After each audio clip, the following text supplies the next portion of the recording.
Hello everyone, welcome back to my channel. अगर आप channel पर नए आए हैं तो प्लीज़ चैनल को सब्सक्राइब और वीडियो को लाइक कर देना। तो चलिए हम यू आर माई होम का पार्ट 14 शुरू करते हैं। वेइंग शावर लेकर अपने रूम में आया। उसने शीशे के सामने अपने आंसुओं को पोंछा और कहा, म्यान म्यान शुयांग, तुम दोनों को मेरी फैमिली को नुकसान पहुंचाने की कीमत चुकानी ही पड़ेगी। उसके चेहरे पर शायद आज से पहले इस तरह के एक्सप्रेशंस कभी नहीं आए थे। वेइंग जब बेड पर लेटने वाला था तभी उसके फ़ोन पर वांग जी की कॉल आने लगी, पर उसने कॉल रिसीव नहीं किया। वांग जी ने कई बार वेइंग को कॉल किया पर वेइंग फ़ोन रिसीव ही नहीं कर रहा था। एट लास्ट वांग जी ने मैसेज किया, प्लीज़ वेइंग कॉल उठा लो मेरी। वेइंग ने अपने सीने पर हाथ रखा। उसकी हार्ट बीट बहुत तेज़ हो गई थी। वेइंग ने कॉल उठाई और कहा, हाँ बोलो। वांग जी को अच्छा नहीं लगा था जैसे उसने उससे बात की, पर उसने ये सोचा कि शायद वेइंग परेशान होगा इसलिए उसने ऐसे रिएक्ट किया है। वांग जी ने कहा, वेइंग तुम ठीक तो हो ना, और तुम मेरी कॉल क्यों नहीं उठा रहे थे। वेइंग ने एक गहरी सांस ली और कहा, वांग जी मैं बहुत थक गया हूँ, क्या हम कल बात करें। वांग जी कहना तो बहुत कुछ चाहता था पर उसने कुछ ना कहना ही ठीक समझा। उसने कहा, ठीक है तुम आराम कर लो, हम कल बात कर लेंगे। ये सुनते ही वेइंग ने तुरंत कॉल काट दी। वांग जी फ़ोन को अपने हाथ में ही पकड़े हुए था। उसने कहा, वेइंग मुझे पता है तुम मुझसे कोई बात छुपा रहे हो। वेइंग की आंखों में आंसू थे। उसने कहा, सॉरी वांग जी, मैं तुमसे किया हुआ वादा नहीं निभा पाया। रात का 12 बज चुका था पर जो वांग जी हमेशा टाइम से सो जाया करता था आज उसे नींद ही नहीं आ रही थी। उसने अपने रूम का दरवाज़ा खोला और धीरे धीरे कदमों से वेइंग के रूम की ओर जाने लगा। उसका दिल तेज तेज धड़क रहा था। वो वेइंग के रूम के पास पहुंचने ही वाला था कि तभी जियांग यानली रूम से बाहर आ गई। उसे देखते ही वांग जी रुक गया। जियांग यानली बोली, मिस्टर लान वांग जी, आप इतनी रात को यहाँ आशियान के रूम के बाहर क्या कर रहे हैं। वांग जी ने कहा, वो मुझे नींद नहीं आ रही थी इस वजह से। जियांग यानली बोली, मुझे भी नींद नहीं आ रही थी। तभी वांग जी बोला, मिस जियांग सॉरी लेकिन मुझे अपने रूम में वापस जाना है। जियांग यानली बोली, ओह ओके। वांग जी वहाँ से जाने लगा। तभी जियांग यानली बोली, मिस्टर लान वांग जी, मेरा भाई आशियान दिल से बहुत वीक है। वो अपनी परेशानियाँ कभी किसी के साथ शेयर नहीं करता है, प्लीज़ आप उसका ध्यान रखना। वांग जी ने ये सुनकर अपना सिर हाँ में हिला दिया और फिर वहाँ से वो चला गया। जियांग यानली काफ़ी देर तक वहीं खड़ी रही, फिर वो भी अपने रूम में वापस चली गई। सुबह हो चुकी थी। आज वेइंग टाइम से उठ गया था। उसने तुरंत हॉस्पिटल में डॉक्टर को कॉल लगाई और कहा, डॉक्टर फादर की कंडीशन कैसी है। डॉक्टर ने कहा, मिस्टर जियांग फेंग मियान की कंडीशन पहले से काफ़ी बेटर है। वेइंग बोला, डॉक्टर प्लीज़ आप डैड का ख्याल रखिएगा, मैं कंपनी से लौटते वक्त हॉस्पिटल आऊँगा। ये कहकर उसने कॉल काट दी। वो जल्दी से रेडी हो गया और ब्रेकफास्ट टेबल पर पहुँच गया। जियांग यानली बोली, आशियान आज तुम इतनी जल्दी रेडी हो गए। वेइंग बोला, शिजे मैंने हॉस्पिटल में डॉक्टर से पता किया है कि डैड की कंडीशन अब पहले से बेहतर है। ये सुनकर जियांग यानली बोली, थैंक गॉड, मैं तो रात भर सो ही नहीं पाई थी। ये सब सोच सोच करके वांग जी भी वहीं थोड़ी दूर पर ही खड़ा हुआ था और वेइंग की ओर ही देख रहा था। वेइंग ने कहा, शिजे पिछले 2-3 दिन से कंपनी ना जाने की वजह से काफ़ी सारा काम पिछड़ गया है, इसलिए आज मुझे जाना ही पड़ेगा। जियांग यानली बोली, आशियान प्लीज़ अपना ध्यान रखना और ज़्यादा टेंशन मत लेना। इसके बाद वेइंग उठा और कार की ओर जाने लगा। वो कार में बैठने ही वाला था कि तभी वांग जी ने उसका हाथ पकड़ लिया और कहा, वेइंग तुम आज मेरी तरफ देख क्यों नहीं रहे हो, क्या मुझसे कोई गलती हो गई है। वेइंग वांग जी की ओर ही देख रहा था। वो अपना हाथ छुड़ाते हुए बोला, लान वांग जी मेरा हाथ छोड़ो, अगर किसी ने देख लिया तो न जाने क्या क्या सोचा जाएगा। वांग जी को ये सुनकर अच्छा नहीं लगा था। उसने वेइंग की कलाई को टाइटली पकड़ लिया। तभी वेइंग ने झटके से अपना हाथ छुड़ाया और कहा, लान वांग जी मुझे कंपनी के लिए लेट हो रहा है। वांग जी का दिल टूट गया था पर वो वेइंग से कुछ नहीं बोला और ड्राइविंग सीट पर जाकर बैठ गया। वेइंग की आंखों में आंसू थे। उसने मन में कहा, सॉरी वांग जी, मैं तुम्हें कुछ नहीं कह सकता। अच्छा है कि तुम मुझे बुरा समझो, कम से कम इसी बहाने तुम मुझसे दूर तो हो जाओगे ना, तुम्हें तकलीफ़ कम होगी। पूरे रास्ते वांग जी ने कई बार वेइंग को फ्रंट मिरर में देखा पर वेइंग ने उसकी ओर एक बार भी नहीं देखा। वेइंग को बहुत तकलीफ़ हो रही थी पर वो मजबूर था। वो वांग जी से कुछ कह नहीं सकता था। वांग जी ने कंपनी के बाहर कार रोकी और वेइंग के लिए कार का बैक डोर ओपन किया। वेइंग कार से उतरकर सीधा अंदर जाने लगा। तभी वांग जी ने धीरे से कहा, प्लीज़ बॉस मैं भी चल रहा हूँ आपके साथ। वांग जी के मुंह से अपने लिए बॉस शब्द सुनकर वेइंग चौंक गया क्योंकि काफ़ी दिन बाद वांग जी ने ऐसे बोला था। वेंग एकदम से रुका और वांग जी से कुछ कहता, तभी वहाँ मियान मियान आ गई और उसने वेंग को गले से लगा लिया। ये देखकर वांग जी को बहुत ज़्यादा गुस्सा आ गया। उसने अपनी मुट्ठी कसकर बांध ली, लेकिन आज वेंग ने उसे खुद से दूर नहीं किया। मियान मियान बोली, ओ माय डियर, मैं कब से तुम्हारा वेट कर रही थी। वेंग को गुस्सा आ रहा था, पर उसने मुस्कुराते हुए कहा, सॉरी, मेरी वजह से तुम्हें इतनी देर वेट करना पड़ा। वांग जी आगे बढ़ा और उसने मियान मियान को वेंग से अलग करते हुए कहा, किसी को भी बॉस के नज़दीक जाने की परमिशन नहीं है। मियान मियान को ये देखकर बहुत गुस्सा आ गया।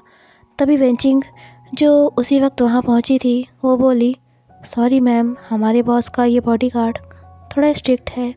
इसने हम में से भी किसी को भी बॉस के नज़दीक जाने नहीं दिया कभी भी, इसलिए प्लीज़ आप नाराज़ मत हो। वेंग जानता था कि अगर उसने कुछ नहीं कहा तो मियान मियान वांग जी को नुकसान पहुंचा सकती थी। वो रिस्क नहीं ले सकता था। उसने लान वांग जी से कहा, मियान मियान से माफ़ी मांगो। वेंचिंग ने कहा, बॉस ये आप क्या कह रहे हैं। वांग जी बिल्कुल शॉक्ड हो गया था। वेंग ने कहा, लान वांग जी, तुमने सुना नहीं मैंने क्या कहा, मियान मियान से माफ़ी मांगो। वांग जी ने कहा, बॉस ये मेरी ड्यूटी का एक पार्ट है, इसलिए मैं सॉरी नहीं बोलूँगा। मिस मियान मियान आपको नुकसान भी तो पहुंचा सकती थी ना। वेंग ने गुस्से में वांग जी के गाल पर स्लैप कर दिया। ये देखते ही वेंचिंग, मियान मियान और जितने भी लोग थे, ये सब देखकर शॉक्ड हो गए। वांग जी की आंखों में आंसू आ गए थे। वेंग का दिल रो रहा था। उसने अपनी मुट्ठी को कसकर बांधा और कहा, लान वांग जी, मियान मियान मेरी होने वाली वाइफ है, इसलिए उसकी इंसल्ट मेरी इंसल्ट है और मैं ये बर्दाश्त नहीं करूँगा। वांग जी की आंखों में आंसू थे।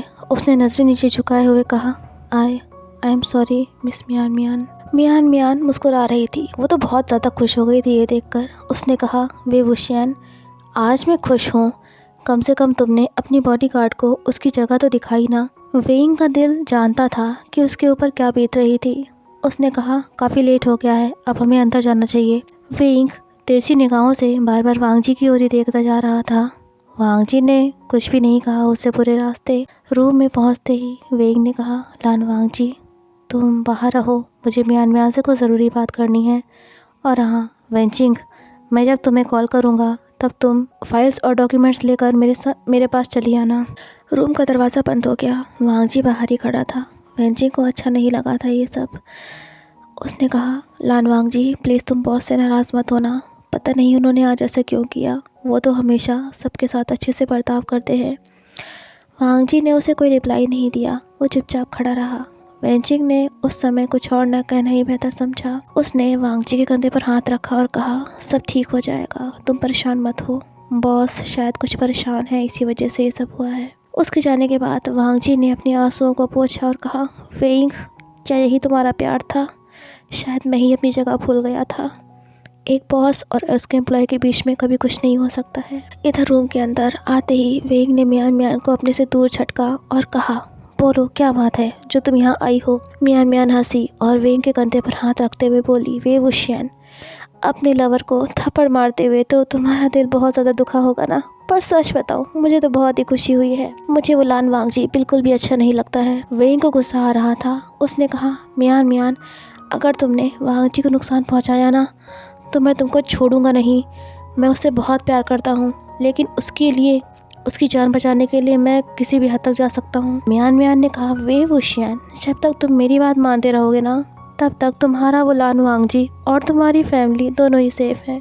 वेंग ने कहा, मियान मियान, मुझे वो क्लिप देखनी है जो तुम्हारे पास है। मियान मियान बोली, अरे इतनी भी जल्दी क्या है, और हाँ मैंने सुना है अब तुम्हारे डैड काफ़ी ठीक हो चुके हैं। वेंग ने गुस्से में मियान मियान का हाथ झटका और कहा, तुम मेरी फैमिली और लान वांग जी से दूर रहो। जो तुम चाहती हो मैं वो कर तो रहा हूँ ना। मियान मियान बोली, OMG, इतना गुस्सा, ओके ओके, मैं किसी को कोई नुकसान तो नहीं पहुँचाऊँगी, लेकिन तुम्हें मुझसे इस हफ्ते शादी करनी पड़ेगी। ये सुनते ही वेंग चौंक गया। उसने कहा, क्या क्या कहा तुमने, ये सब इतनी जल्दी? मियान मियान बोली, माय डियर वे वुशियन, अब मैं तुमसे और दूर नहीं रह सकती। वैसे भी ऑलरेडी काफ़ी साल तो दूर रह ही चुकी हूँ ना, और तुम तो जानते ही हो कि मैं किस तरह की हूँ। वेंग ने कहा, ठीक है, लेकिन मुझे कुछ टाइम चाहिए। मियान मियान ने कहा, ओके, तुम अपना टाइम ले लो, लेकिन मुझसे होशियारी करने की कोशिश मत करना। तुम जानती हो ना मैं क्या कर सकती हूँ। ये कहकर वो रूम से बाहर निकल गई। बाहर निकलते ही उसे वांगजी दिखाई दिया। म्यान म्यान उसके पास गई और हंसते हुए बोली, लान वांगजी, मैं और वेवू शियान इस हफ्ते शादी करने वाले हैं। ये सुनते ही वांगजी म्यान म्यान की ओर देखने लगा, मानो उसे कुछ समझ में ही नहीं आ रहा था। म्यान म्यान उसके पास गई और बोली, लान वांगजी, मैं और वेवू शियान बहुत करीब हैं, तुमने तो देख ही लिया होगा। वो बोली कि हमारी शादी में तुम इनवाइटेड तो हो ही, मेरे वुड बी हस्बैंड के बॉडीगार्ड जो ठहरे। ये सुनकर वांगजी का दिल टुकड़े टुकड़े हो गया था। म्यान म्यान के जाने के बाद वो रूम के अंदर गया और रूम का दरवाज़ा अंदर से लॉक कर लिया। वेंग जो कुछ फाइल्स चेक कर रहा था वो अचानक से चौंक गया। उसने कहा, वांगजी, ये क्या तरीका है रूम में आने का। वांगजी ने वेंग का हाथ पकड़ा और उसे दीवार के सहारे पुश कर दिया। वेंग को समझता उससे पहले ही वांगजी उसके लिप्स पर डीपली किस करने लगा। वेंग वांगजी को अपने उससे दूर करने की कोशिश कर रहा था, पर वांगजी उससे दूर हो ही नहीं रहा था। वांगजी ने वेंग के लिप्स पर किस करते करते हल्का सा बाइट कर लिया और फिर उसके गले पर किस करने लगा। उसने वेंग के दोनों हाथ भी पकड़ लिए थे। वेंग कहने लगा, वांगजी रुको, दूर हटो मुझसे।